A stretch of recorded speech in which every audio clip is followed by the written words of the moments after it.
conocimiento y la interconexión que nos describiera perfectamente recién la licenciada Eva Egron Pollack, consideramos que resulta una necesidad creciente la comprensión de los fenómenos de todo orden que se van sucediendo y determinando la configuración de una sociedad global, donde la interdependencia entre individuos y las organizaciones del mundo son y serán, en mi opinión, la condición de la paz y de la estabilidad futura. El fomento de la cultura y la educación ligada a los grandes temas del mundo considero que ya revisten características definitivas y al estar vinculado al bienestar futuro de los pueblos ha adquirido la certificación de uno de los principales derechos del hombre. Hoy, y pese a las consecuencias de la recientemente superada crisis financiera que ha afectado a la economía mundial, poniendo en duda algunos de los avances de la globalización, nos encaminamos progresivamente a una gobernanza global en un proceso gradual, con un creciente protagonismo de los países emergentes, hasta ahora periféricos, y que han mantenido entre sí un vínculo triangulado, conociéndose indirectamente a través de documentos y estudios provenientes de potencias culturales dominantes. Por lo que los directos vínculos sin intermediarios se han vuelto una condición para el mejor entendimiento recíproco de nuestros similares distintos de otras regiones alejadas del globo. De allí que una de las misiones más nobles de los diplomáticos, en tanto generadores de vínculos, es la de insertarse en un medio donde están acreditados a fin de identificar los puntos de conexión entre la cultura de su país y el contexto local para generar iniciativas que permitan crear un entretejido de vínculos institucionales, binacionales y regionales. Eso exige conocer las características, similitudes y diferencias con el sistema de cada país y región. Hoy uno de los debates que mayormente anima a los estudiosos y analistas académicos era de saber si estamos asistiendo a la orientalización de Occidente o a la occidentalización de Oriente. Y quizás resulte prematuro sacar aún conclusiones, pero al menos podemos identificar cuáles son los rasgos comunes que ambas culturas comparten y los beneficios que las enseñanzas recíprocas podrían traer a sus pueblos. El rol central del Estado en ambos casos es el de lograr igualdad de oportunidades de desarrollo y progreso personal, pero ciertamente la historia y tradiciones de nuestra región y de Asia han sido marcadamente diversas, aunque los resultados en ambos casos han sido parcialmente satisfactorios en términos de educación y los desafíos que hoy enfrentan son comunes. Con Asia, así como casi toda la comunidad internacional, tenemos en común el compromiso asumido en el marco de Naciones Unidas por cumplir la iniciativa Educación para Todos en armonía con los objetivos de la Cumbre del Milenio, por lo que resulta de utilidad ver cuánto hemos avanzado en cada una de nuestras regiones, pero también analizar el impacto de la cultura y la educación en el desarrollo económico y el bienestar de nuestras sociedades. Sabemos que no es posible transferir las experiencias de ambas regiones en una forma automática, pero sí podemos explorar posibles caminos en base a experiencias de la otra región y así lograr resultados y un mejor entendimiento. Es sabido que en ambas regiones hay marcadas diferencias culturales e incluso se puede afirmar que dentro de cada país, de cualquiera de ambas regiones, las diferencias en términos de desarrollo interno son también notables. Para América Latina, siendo una zona con grandes diferencias étnicas y culturales y una estructura social heterogénea, tiene en lo referido a los aspectos de la cultura dominante un acervo común proveniente de nuestra historia ligada a Europa y a Occidente. También China tiene sus particularidades. Recordemos que Edmund King, en su famoso trabajo sobre la educación del país asiático, se preguntaba si China es comparable, ya que se trata de una civilización más que un país o una nación, de un país con más habitantes del mundo que alberga el 20% de la humanidad, con una unidad étnica muy difícil de lograr, con un 93% de raza Han, más de 5.000 años de desarrollo histórico de civilización, el tercero en superficie y que hoy cuenta con 400 millones de estudiantes en su sistema educativo y 15 millones de docentes. Históricamente la educación le ha dado un alto valor y para ingresar a la burocracia que acompañaría la gestión de los emperadores debía acreditarse el mérito y la calidad de los candidatos por sus conocimientos. Esta acreditación, esta meritocracia estaba reservada a la aristocracia y a los mercaderes más ricos y ya es entre los años 600 y 900 que se crea el primer sistema de exámenes del mundo para seleccionar los oficiales del Estado y entre los años 960 y 1200 el primer sistema nacional de escuelas donde se imparte una educación moral basada en las enseñanzas de Confucio, que en síntesis indicaba la importancia del respeto a las jerarquías, el sacrificio del interés individual en nombre del interés colectivo y la caracterización de la identidad por la pertenencia al grupo o al clan. Desde sus inicios, en la formación impartida en Oriente, prevalecieron las jerarquías sociales y el interés colectivo por sobre el individuo. Antes y después de la aparición de la modernidad europea y en relación a los contenidos, la enseñanza promovía el aprendizaje memorístico del canon de Confucio. Ahora veremos cómo Oriente se va relacionando con Occidente y el resto del mundo. Las enseñanzas de Confucio, el poder imperial y la burocracia fue el trípode sobre el cual se asentó la vida intelectual china por siglos, hasta que el imperio fue abolido en 1911. Y es a partir de la segunda mitad del siglo XIX que, con las invasiones de las potencias occidentales, la derrota china en la Guerra del Opio en 1842 a manos de Inglaterra y posteriormente frente a Japón con la guerra de 1894 y 95, convence a los líderes chinos a la necesidad de aprender de Occidente, tal como sucedió en la restauración Meiji en Japón en 1868.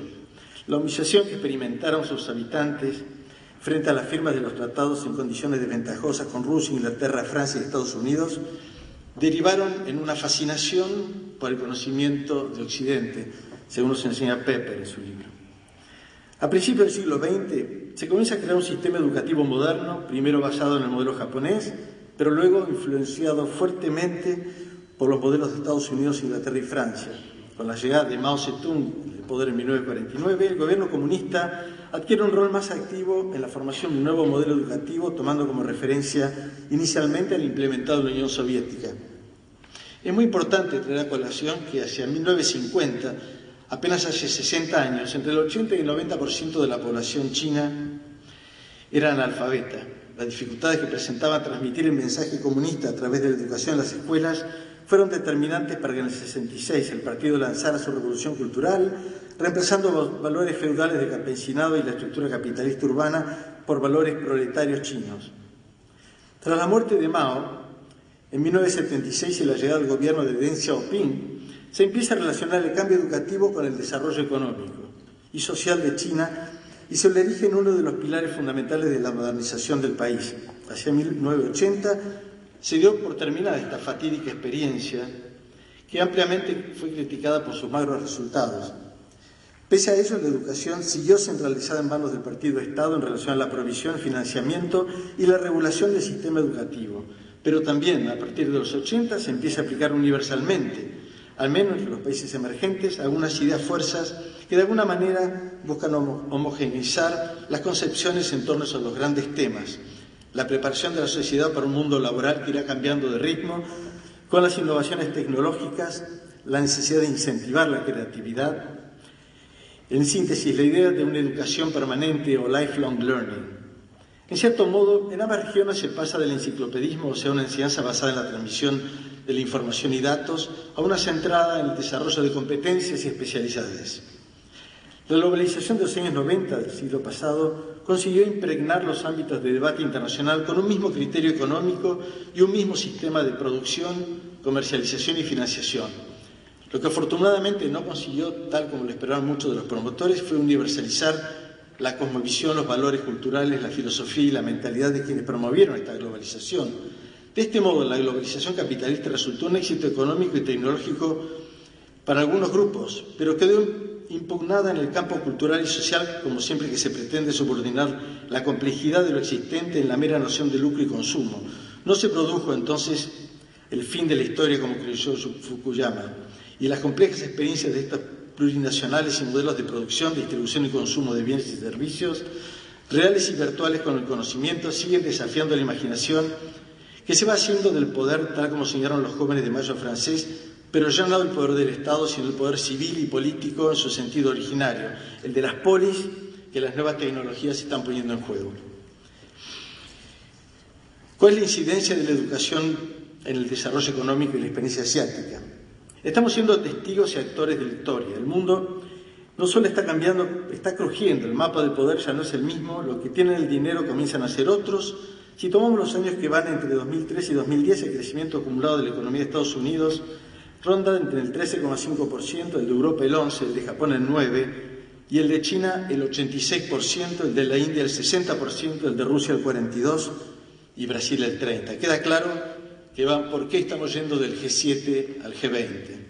Tanto los chinos como los indios ya son capaces de fabricar autos de $3.000, computadoras de 300, teléfonos de 30, tienen otro marco conceptual, innovan pensando en nuevos destinatarios hasta ahora no considerados por las potencias económicas centrales. De esta manera sus mercados internos ganan en tamaño, sofisticación y poder. Ya aprendieron, ahora hacen, miran cómo va el mundo y aceleran, estudian, aprenden, mejoran, trabajan. Este nuevo mundo que, como si hubiera descubierto la máquina del tiempo, traslada a millones de ciudadanos de la Edad Media directamente al siglo XXI, requieren 4 cosas básicas: alimentos, energía, entrenamiento y talentos. En la mayoría de los países asiáticos la inversión pública en educación no solamente fue mayor a la realizada por otras economías emergentes en términos absolutos, sino también que fue mejor. El énfasis en proveer a la población de educación básica universal de excelente calidad fue muy beneficioso tanto en términos de eficiencia económica como de equidad social. La demanda de educación secundaria y terciaria fue satisfecha en gran parte por una combinación de la expansión del sistema público con requisitos meritocráticos de ingreso y un sistema privado autofinanciado. Esto contrasta con las políticas adoptadas por las autoridades de otras economías en desarrollo que privilegiaron los subsidios a la educación universitaria.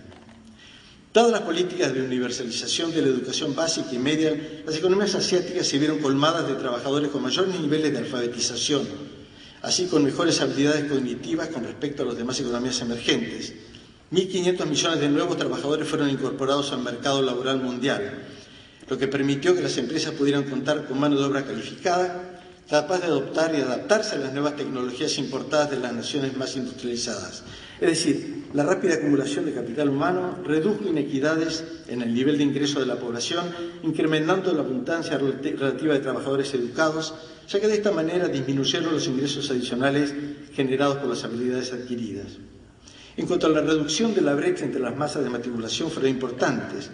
Madres mejor educadas crían hijos mejor educados, complementando la inversión pública en educación básica. Así, el veloz aumento de la educación de las mujeres asiáticas redujo considerablemente la tasa de fertilidad, lo cual a su vez resultó en una población en edad escolar que crecía a tasas decrecientes. En consecuencia, los recursos disponibles para estudiantes, tanto en los hogares como en las escuelas, se vieron incrementados. Apostar por la educación como estrategia para el desarrollo ha sido una opción válida para la mayoría de las sociedades asiáticas. Y un buen ejemplo de los resultados podría ser la experiencia educativa china. El choque de civilizaciones bien podría mutarse frente a esta nueva lógica de la globalización en una cooperación entre civilizaciones si vemos la cuestión de desde una alternativa interregional. Dada la mayor similitud de las características sociopolíticas, hasta es posible visualizar que América Latina pueda llegar a ser, como Rusia, un eje geoestratégico cultural entre Asia y Occidente. En la enorme mayoría de las sociedades contemporáneas, el nivel de desarrollo tecnológico, la arquitectura social, los valores culturales y los criterios de condición política guardan entre sí una relación armónica, permitiendo que todo el organismo social funcione sin fricciones graves. Parece haber quedado atrás la percepción occidental acerca de la importancia de la cultura como un valor en sí mismo, y hoy prevalecen mayormente conceptos que vinculan al sistema educativo midiendo su éxito o fracaso por un impacto en el desarrollo económico. Curiosamente, una de las principales críticas de los universitarios chinos respecto al sistema que los rige es el haberse constituido tan solo en un instrumento al servicio de la economía y de la búsqueda laboral, postergando el afán generalizado de mayores conocimientos y contenidos culturales. En su obra Claves del desarrollo económico, Marcelo Lascano destaca la importancia de la doctrina de Confucio como base para entender la elevada tasa de formación del capital humano. El confucianismo se propone como una filosofía práctica, como un sistema de pensamiento orientado hacia la vida y destinado al perfeccionamiento de uno mismo. En materia de educación, impulsa el principio de respeto a la autoridad y de que en educación no hay diferencia de clases, lo cual lleva a altos niveles de acatamiento a las normas que demuestran los asiáticos. De esta manera, resulta el valor de la confianza como superlativo para generar un ambiente de negocios en el que prevalecerá la seguridad y la credibilidad. Muy atractivo para las inversiones extranjeras directas y favorable a una rápida penetración en la economía internacional. También enumera los valores que permitieron a las economías asiáticas crecer de manera rápida y sostenida, destacando que son menos individualistas que los occidentales, creen en fuertes lazos familiares, practican severos cánones educativos. Recuérdese que las tasas de ahorro e inversión en la región son superiores a las del resto del mundo y se propicia el trabajo en equipo. Empleadores y sindicalistas se ven como socios, no como enemigos de clase, pero por sobre todas las cosas en ADESC se rige una versión diferente del contrato social entre pueblo y el Estado. Este mantiene la ley y el orden y satisface las necesidades básicas tales como el trabajo, vivienda, educación y atención a la salud, y el público responde con sujeción a la ley y respeto a la autoridad. En otras palabras, la autoridad forma parte del sistema, las políticas públicas se ponen al servicio del desarrollo con equidad. Pero la cuestión de fondo, cuando analizamos el compromiso social y ético de la universidad, es qué sociedad se busca construir. Una en la que prevalezca la cultura como un valor de convivencia en sí mismo, una que apunte a satisfacer la demanda laboral y profesional de la sociedad, cada día más hackeada por la automatización que pone barreras al acceso al mercado, o una que, teniendo en cuenta las anteriores, considere la necesidad de una planificación social estratificada basada en la meritocracia. Para entender el caso chino, lo primero que hay que hacer es que el antiguo pensamiento chino desconoce el principio de no contradicción, el cual recién aparece en Grecia hacía apenas 2400 años. Para el chino y para muchos países orientales, el yin y el yang coexisten, por supuesto que entendiendo estos conceptos en términos simbólicos. Y no es que coexisten como una especie de síntesis o resultado positivo de contraposiciones o contradicciones. Coexisten precisamente porque, según la percepción oriental, resultan necesarios para el logro de una armonía dinámica que a su vez es vista como un estado de perfección. Mientras que el occidental considera la contraposición con criterio estático como una dicotomía inconciliable, el oriental las percibe con criterio dinámico. El occidental ha visto en ellas siempre motivos de conflicto, el oriental los ve como elementos necesarios para el equilibrio de los opuestos. Para el occidental, la sociedad organizada sobre la base de un sistema político marxista y un sistema económico capitalista, es decir, un comunismo capitalista, es una contradicción in abjectio, una contradicción en los términos. Para China, Vietnam y buena parte del lejano oriente, es una experiencia no solo posible, sino hasta un camino para amalgamar ambos criterios.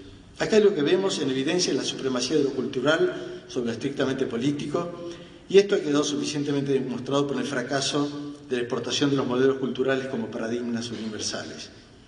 Cuando se analizan los avances y desafíos que representa el sistema educativo chino desde sus resultados, debe tenerse en cuenta, como se señalaba anteriormente, que cuando se declara la República Popular China, el 80% de la población era analfabeta y solo el 30% de los niños en edad escolar asistían a escuelas. Ya en el 2002 la tasa de escolarización había llegado casi a la universalización, habiendo en gran parte desaparecido la disparidad de géneros. Si comparamos estas tasas con la experiencia de nuestro subcontinente, el Cono Sur, puede concluirse que las tasas de matrícula en el nivel primario son similares, habiéndose universalidad en ambos continentes. En el nivel secundario, las tasas de escolarización se acercan a los países como Argentina, Chile y Uruguay, o sea, un 65-80%, pero la educación superior baja al 21%. Sin embargo, debemos tener en cuenta que pese al fenómeno de la migración rural-urbana, la gran mayoría de la población china vive aún en zonas rurales donde se ha instalado el 91% de las escuelas primarias. Otro aspecto de la que caracteriza es la cuestión étnica. Al estar reconocidas 55 minorías nacionales, con una población de 108 millones de personas, casi el 9% de la población. De allí que se hayan creado internamente 12 universidades y 11 provincias, municipios y regiones autónomas, con más de 900.000 profesores originarios de estas étnicas. La educación superior es el último eslabón del sistema educativo, una vez superados los 3 ciclos previos. Por medio de un examen de admisión a los centros de enseñanza superior, los 20 millones de estudiantes chinos buscan ingresar a las más de 3.000 centros de enseñanza superior que hay en lo largo y a lo ancho de China. 2/3 de estos 3.000 centros pertenecientes al Estado, mientras que el tercio restante es privado. El 17% del total de estudiantes ingresa en estos establecimientos, siendo siempre buscadas las universidades de propiedad pública hacerlas de mayor prestigio. Solo eligen centros privados, universidades o escuelas de enseñanza superior para adultos los estudiantes rechazados de las instituciones públicas o los trabajadores adultos que allí estudiaban. A partir de las reformas educacionales de los últimos 20 años, el Ministerio de Educación, como los departamentos educacionales provinciales, buscan ampliar el número de matrículas en universidades públicas, intentando desarrollar la educación superior, así como la formación de posgraduados. Actualmente, los 20 millones de nacionales chinos que están matriculados en la universidad son un número notablemente mayor que en el 1998. Desde entonces, la tasa de ingreso a la universidad ha aumentado de un 10% a un 17% interanual. Las universidades priorizan la admisión de estudiantes que sobresalen en el examen. El contenido de este examen, como la nota mínima de admisión, son determinados por el Ministerio de Educación.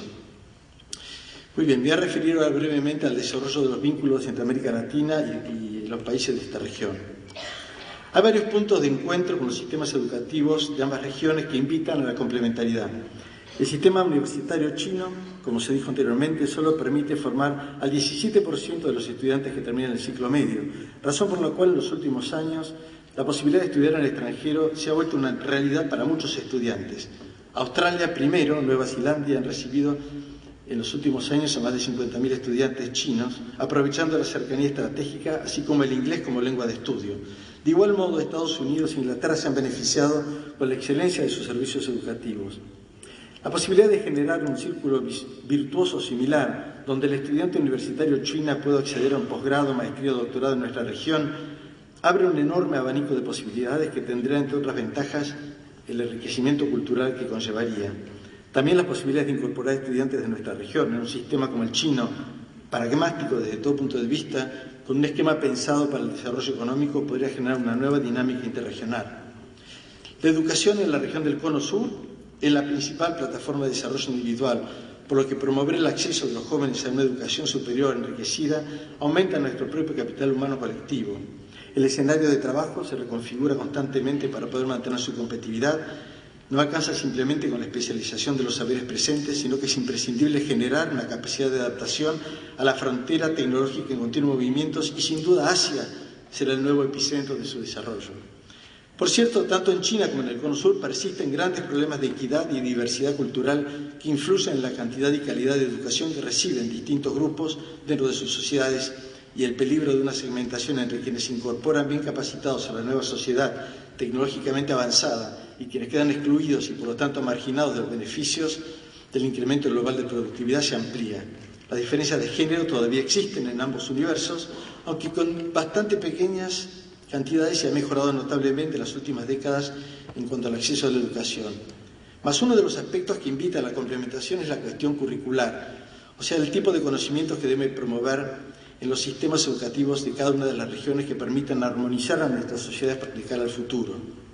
Como se señaló anteriormente, frente a los cambios curriculares que sufrieron en los últimos años en ambas regiones, se buscaban reformas que utilizaban el sistema educativo para generar mayor competitividad y mayor inserción en el nivel global, pese a que en ambos casos se parten de bases epistemológicas diferentes, el confucianismo y el enciclopedismo. El auge económico que experimentó Oriente, particularmente en la última década, impulsó el crecimiento de las economías emergentes de América Latina en virtud de su carácter complementario y trajo aparejado el interés por profundizar el conocimiento de nuestras sociedades, muchas veces en las antípodas. Y el poder de la lengua como sistema de comunicación directa entre nuestros pueblos ha dado lugar a un nuevo desafío, el de comunicarnos sin intermediarios en nuestros idiomas de origen, el castellano y el mandarín. El idioma, tal como señalaba recién mi panelista, el secretario general de la universidad, es efectivamente un obstáculo para la internalización de la educación, un muro idiomático. El idioma es primordialmente un instrumento, un vínculo de comunicación y transmisión de valores.